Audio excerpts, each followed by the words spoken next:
मीरा भाईंदर शहरामध्ये बंडखोरांची तर रीगत लागलेली आहे। 145 विधानसभाचा जो माजी आमदार होते यांना उमेदवारी जाहीर झाली आहे, तरी पण इकडचे भाजपाचे माजी नगरसेवक यांनी बंडखोरी करून अपक्षपणे निवडणुका लढवावी यासाठी यांनी आज अर्ज दाखल केलेला आहे। नक्की त्यांच्या याच्या गोष्टीबद्दल त्यांची प्रतिक्रिया काय आपण जाणून घेऊ।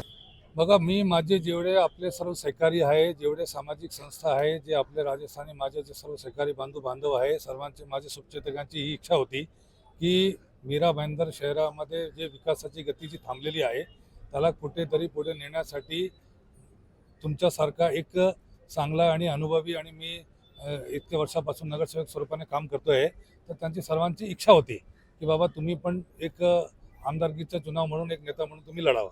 म्हणून मी सर्वांची भावनाची एकत्र करून आज इथे मी फॉर्म भरलेला आहे निर्दलीय उमेदवार म्हणून।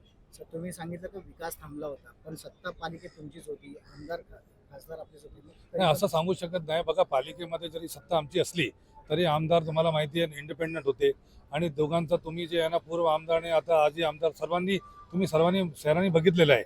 आणि माझा विजन असा आहे की शहरामध्ये जे लोकांचे प्रश्न थांबलेले आहे किंवा जे गरिबांसाठी जे चांगले हॉस्पिटल किंवा चांगली शाळा किंवा जे इतर जे प्रश्न आहेत त्यांच्याबद्दल कोणाचंही लक्ष अजून 10 वर्षामध्ये गेलेलं नाही।